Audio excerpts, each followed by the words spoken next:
What would you do if the kindness you showed a stranger became the very weapon that shattered the peace of your own home? Would you prioritize being a hero to the world, or would you fight to protect the woman who gave you her heart?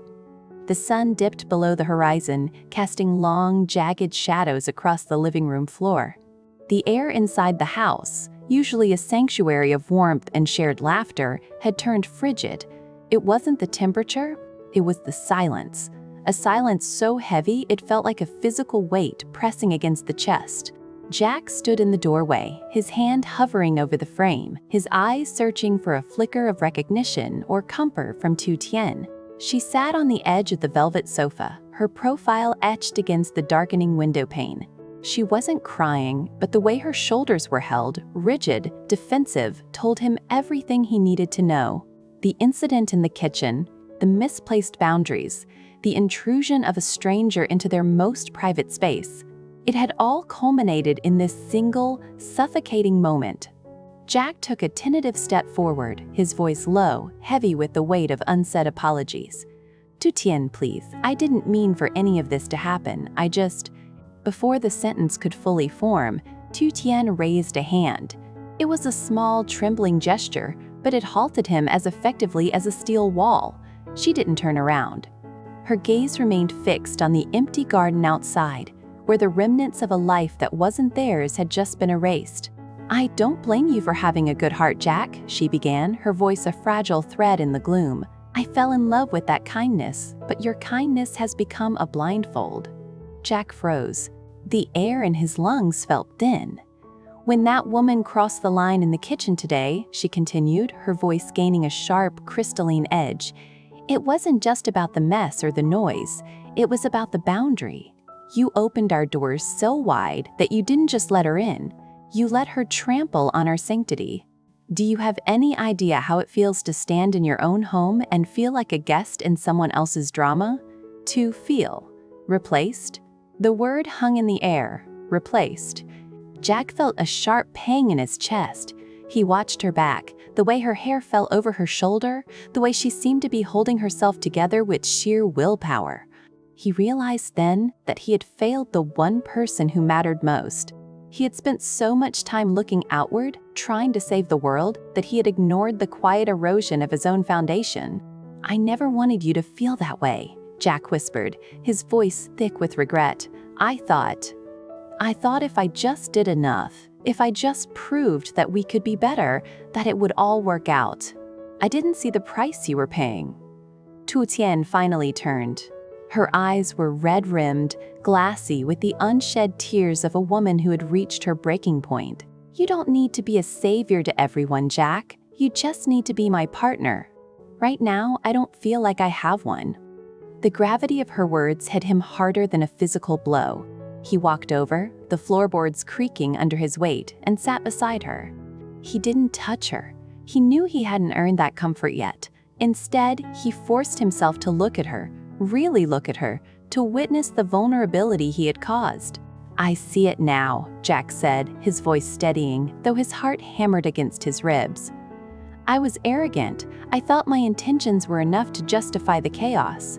I ignored your discomfort because I was too busy feeling noble. You're right. There is no doing good if it means sacrificing the person who holds your life together. I am so sorry.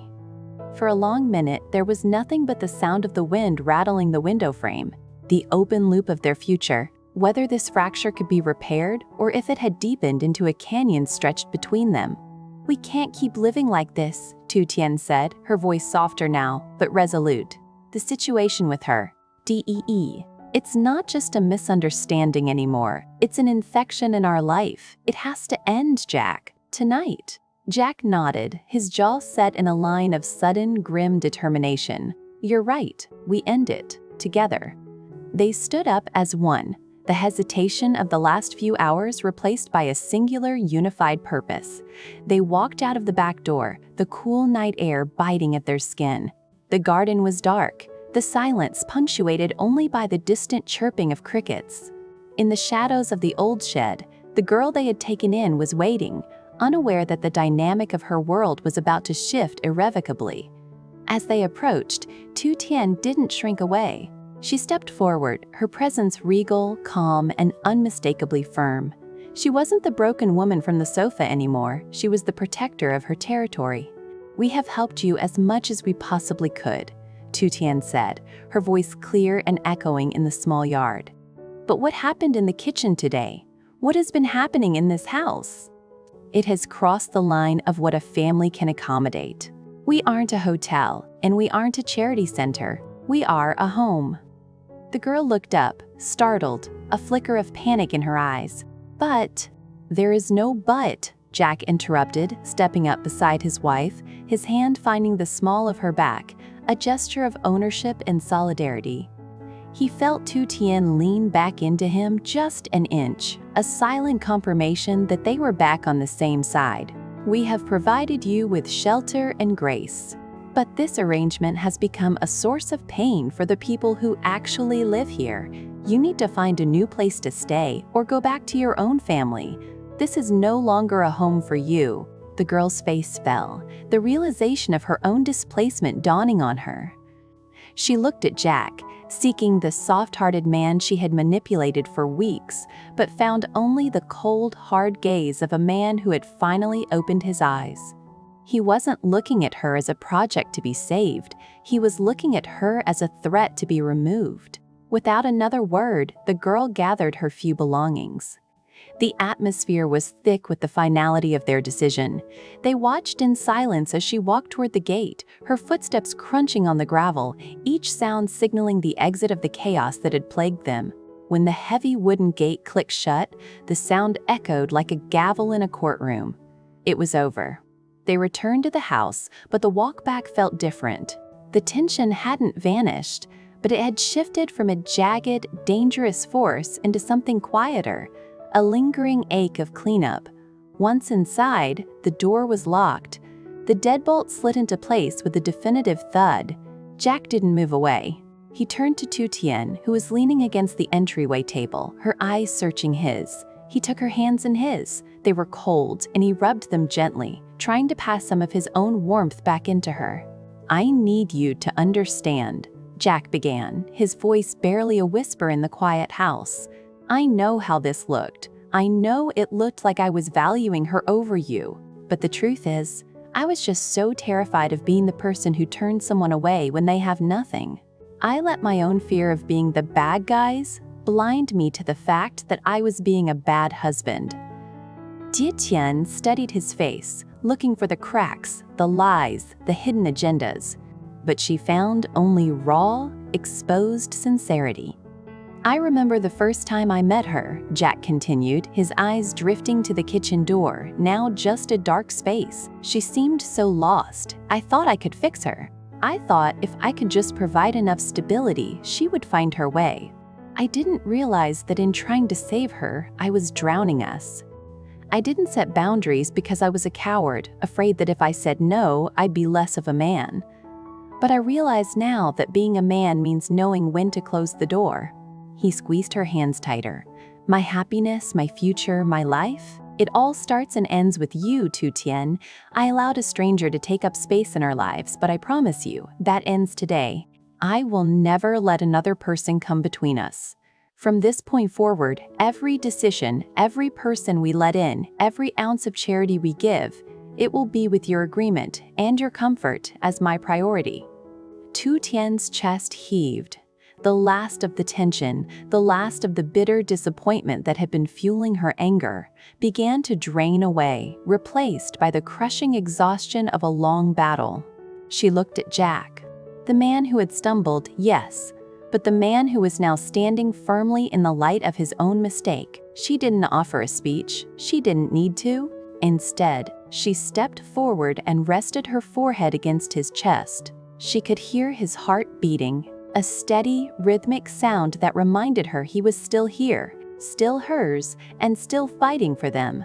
"I don't need a perfect man, Jack," she murmured into his shirt, her voice muffled but clear. "I just need a man who knows where he belongs." Jack wrapped his arms around her, pulling her close, burying his face in the crook of her neck. He held her with a desperate, crushing intensity, as if he were holding on to a lifeline. He wasn't just holding his wife, He was holding the gravity that kept his world from spinning off into the void. They stood like that for a long time, a silent, anchored silhouette in the dim light of the living room. The house was finally theirs again. The air was no longer thick with the presence of an outsider. It was clear, reclaimed, and private. The silence wasn't heavy anymore, it was peaceful. It was the silence of a home that had been threatened, tested, and ultimately saved. Jack looked toward the window. The moon had risen, casting a silvery glow over the yard where the girl had just been. It was empty. The path was clear. There were no more shadows cast by strangers, no more secrets kept in the dark corners of their kitchen. There was only the future, a future they would build together, one that belonged exclusively to them. He loosened his grip just enough to tilt her head back, looking into her eyes. The tears were gone, replaced by a quiet, mature understanding. They hadn't just resolved a conflict, they had deepened their bond. They had walked through the fire of misunderstanding and come out the other side with a clearer, more resilient vision of their marriage. "I love you," Jack said, the words simple, unadorned, and absolute. "I know," Tu Tien replied, a small, tired smile touching her lips. "That's why I'm still here." She leaned her head back onto his shoulder, and he guided her toward the living room chair. They sat down, sinking into the cushions, looking out at the vast, silent night. The world outside was cold and chaotic, filled with people who needed things, people who were lost, and people who would always try to find a way in.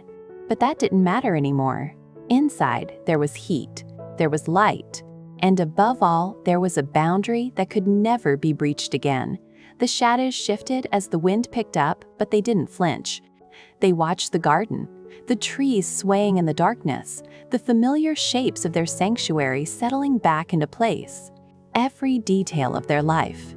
The way the lamp glowed, the smell of lingering tea, the weight of his arm around her was a reminder of what they had almost lost and what they had fought to keep.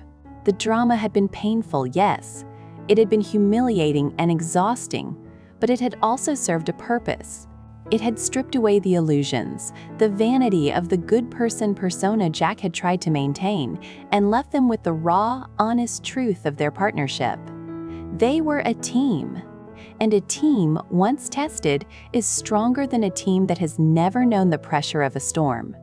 Jack watched the leaves dance in the moonlight, his mind finally quiet.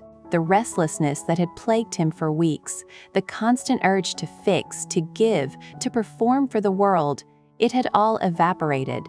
He realized that the greatest act of love he could perform wasn't to a stranger, but to the woman who sat beside him, the woman who had stood her ground when he was too weak to do it himself.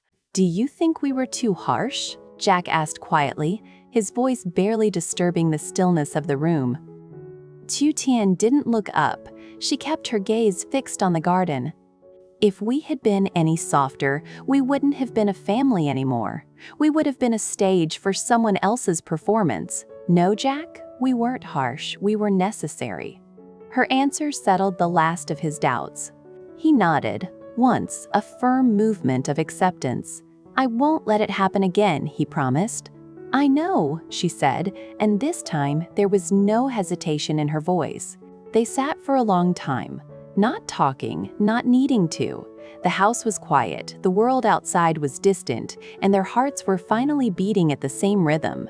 The drama was over, the curtain had fallen, and for the first time in a long time, the only thing that mattered was the person sitting right beside them. They were home, and this time, it felt like it for good. The light of the moon spilled into the room, illuminating their faces, their joined hands, and the peaceful, unbroken solitude of a love that had been tempered, tested, and ultimately returned to its rightful place. As the night deepened, the house became a fortress of quiet, a testament to the fact that sometimes to find your way back to each other, you have to be willing to let go of everything that stands in your way. The story was not one of tragedy, but of transition.